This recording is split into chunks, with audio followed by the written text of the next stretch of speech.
Hello అందరికీ వారాహి నవరాత్రుల శుభాకాంక్షలు అండి అందరికీ. ఈరోజు 5వ రోజు వచ్చేసి సోమవారం. సోమవారం పూజ చేసుకుంటున్నాము. అమ్మవారికి వచ్చేసి నేను వారాహి అమ్మకు, లలితమ్మకు, లక్ష్మీదేవి అమ్మ అందరికీ ఈరోజు దేవుళ్ళందరికీ నేను రెడ్ కలర్ పూలతో పూజ చేశాను ఫ్రెండ్స్. ఈరోజు వారాహి అమ్మవారికి వచ్చేసి నైవేద్యం దద్దోజనం పెట్టాను.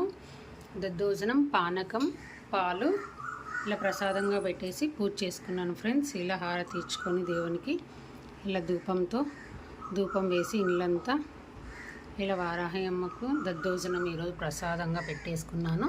దద్దోజనం అంటే పెరుగన్నం అండి. పెరుగన్నం మన దానిమ్మ గింజలు వేసుకొని పోపు పెట్టుకొని ప్రసాదంగా పెట్టుకున్నాము. 5వ రోజు అండి. రోజులు చాలా తొందరగా అయిపోతున్నాయి. మనకి ఇష్టమైన రోజులు కదండి.